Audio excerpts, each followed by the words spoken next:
নমস্কার বন্ধুরা, আপনারা দেখছেন রিসার্চ বাংলা নিউজ। আমি বিশ্বজিৎ রয়েছি আপনাদের সঙ্গে। সংসদের শেষ সপ্তাহে দাঁড়িয়ে আজ যে ঘটনাগুলো ঘটছে সেগুলো সাধারণ সংসদীয় ব্যস্ততা নয়, বরং গভীর রাজনৈতিক ইঙ্গিতবাহী। হঠাৎ করেই বিজেপি তাদের সমস্ত সাংসদকে জরুরি হুইপ জারি করেছে। নির্দেশ স্পষ্ট, 15 তারিখ থেকে 19 তারিখ পর্যন্ত সবাইকে দিল্লিতে থাকতে হবে, সংসদে উপস্থিত থাকতে হবে, কোনো ব্যতিক্রম নেই। প্রশ্নটা এখানেই, সংসদের শেষ সপ্তাহে এমন কি আসছে যার জন্য সরকার এতটা তড়িঘড়ি, এতটা সতর্ক আর এতটা শক্ত অবস্থান নিচ্ছে? যারা দীর্ঘদিন ধরে সংসদের গতি প্রকৃতি দেখছেন তারা জানেন এই কৌশল নতুন নয়। সরকার যখনই কোনো বড় রাজনৈতিক চাপে পড়ে, যখনই বিরোধীরা কোনো ইস্যুতে সরকারকে কোণঠাসা করতে শুরু করে, তখনই আচমকা একটি বড় বিল, একটি নতুন আলোচনার কেন্দ্রবিন্দু সামনে আনা হয়। উদ্দেশ্য একটাই, চর্চার দিক ঘুরিয়ে দেওয়া। কিন্তু এবারের বিষয়টি শুধু রাজনৈতিক নজর ঘোরানোর চেষ্টা নয়, এর সঙ্গে সরাসরি জড়িয়ে আছে দেশের কোটি কোটি গ্রামীণ মানুষের রুটি-রুজি, তাদের অধিকার, তাদের ভবিষ্যৎ। কারণ যে বিলটির কথা শোনা যাচ্ছে সেটি সরাসরি মানরেগার সঙ্গে যুক্ত, মহাত্মা গান্ধী জাতীয় গ্রামীণ রোজগার গ্যারান্টি আইন।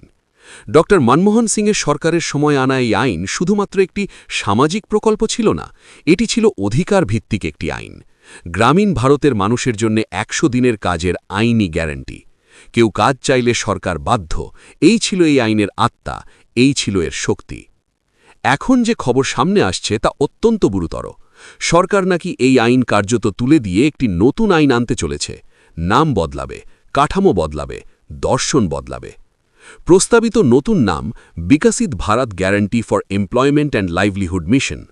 নাম শুনলে অনেকেরই প্রথমে মনে হতে পারে এতে তো ভালোই হচ্ছে, 100 দিনের জায়গায় 125 দিনের কাজের কথা বলা হচ্ছে। তাহলে সমস্যা কোথায়? সমস্যা লুকিয়ে আছে ছোট অক্ষরে, সমস্যা লুকিয়ে আছে এই আইনের গভীর কাঠামোয়। আর সেই প্রশ্নটাই তুলেছেন সিপিআইএম সাংসদ জন ব্রিটাস। সংসদে যিনি বরাবরই তথ্য, পরিসংখ্যান আর যুক্তির ভিত্তিতে সরকারের নীতির সমালোচনা করে থাকেন।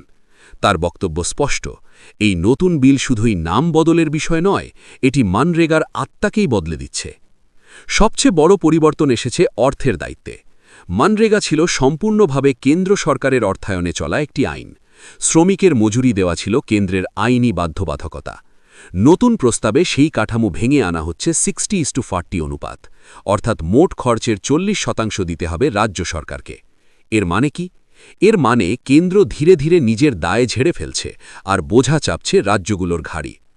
জন ব্রিটাসের হিসেব বলছে, শুধু কেরালার মতো একটি রাজ্যের ওপরই অতিরিক্ত 2000 থেকে 2500 কোটি টাকার বোঝা পড়বে। এখন প্রশ্ন হল, রাজ্যগুলোর হাতে সেই টাকা আসবে কোথা থেকে? জিএসটি চালুর পর রাজ্যগুলোর স্বাধীন রাজস্ব আয়ের সুযোগ অনেকটাই সংকুচিত হয়ে গেছে। মদ, বিদ্যুৎ, পেট্রোল, ডিজেল এই কয়েকটি ক্ষেত্র ছাড়া রাজ্য সরকারের হাতে আর বিশেষ কিছু নেই। সেই অবস্থায় কেন্দ্র যদি বলে কাজের গ্যারান্টি থাকবে, কিন্তু টাকার বড় অংশ রাজ্যকেই দিতে হবে, তাহলে বাস্তবে সেই গ্যারান্টি কতটা কার্যকর থাকবে? এখানেই বিষয় শেষ নয়।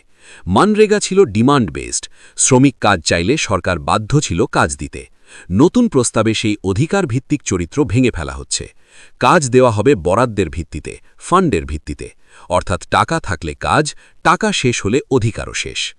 জন ব্রিটাস একে বলছেন একটি কেন্দ্র নিয়ন্ত্রিত প্রচারমূলক প্রকল্প, যেখানে আইনি গ্যারান্টি কাগজে থাকলেও বাস্তবে তা ফাঁপা হয়ে যাবে। আরও একটি গুরুতর অভিযোগ উঠছে পঞ্চায়েত ব্যবস্থা নিয়ে। মানরেগার ক্ষেত্রে স্থানীয় পঞ্চায়েত ছিল পরিকল্পনার কেন্দ্রে। গ্রামের প্রয়োজন অনুযায়ী কাজ ঠিক হতো, গ্রামবাসীরা প্রশ্ন করতে পারত, জবাবদিহি ছিল স্থানীয় স্তরে। নতুন কাঠামোতে সেই জায়গায় আসছে ডিজিটাল ড্যাশবোর্ড, কেন্দ্রীভূত নিয়ন্ত্রণ। তাহলে গ্রামীণ শ্রমিক তখন কার কাছে যাবে? নিজের পঞ্চায়েতের কাছে, নাকি দিল্লির কোনো অনলাইন ড্যাশবোর্ডের সামনে দাঁড়িয়ে থাকবে? এছাড়াও অভিযোগ উঠছে কৃষি মরশুমের অজুহাতে বছরে 60 দিন পর্যন্ত কাজ বন্ধ রাখার ব্যবস্থাও এই বিলে রাখা হয়েছে, অর্থাৎ কাগজে 125 দিন, বাস্তবে কাজ আরও কমে যাওয়ার আশঙ্কা।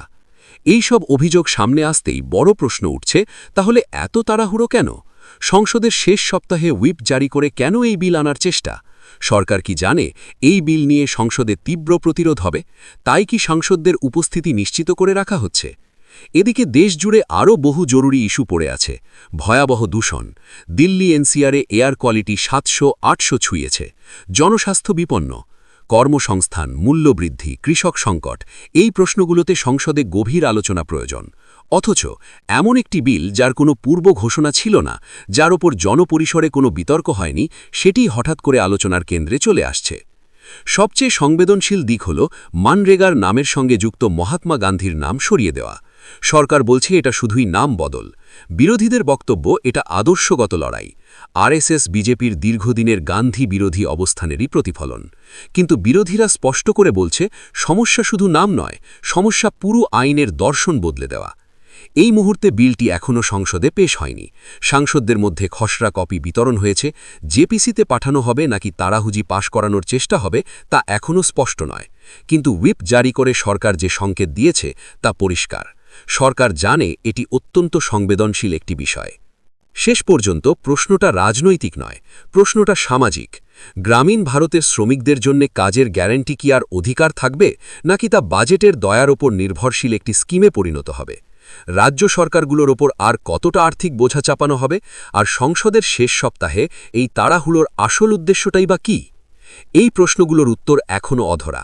সংসদে বিতর্ক শুরু হলে অনেক কিছু পরিষ্কার হবে, কিন্তু আপাতত এটুকু নিশ্চিত, মানরেগার ভবিষ্যৎ নিয়ে যে বড় রাজনৈতিক আর সামাজিক সংঘাতের দিকে দেশ এগোচ্ছে তার স্পষ্ট ইঙ্গিত মিলছে এই হুইপ আর এই প্রস্তাবিত বিলেই।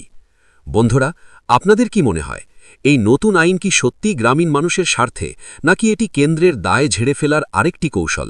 জবাব দেবেন আপনারা কমেন্ট বক্সে। এবং আমাদের বিশ্লেষণ ভালো লাগলে রিসার্চ বাংলা নিউজ ইউটিউব চ্যানেলটিকে সাবস্ক্রাইব করে আমাদের পাশে থাকুন। ধন্যবাদ।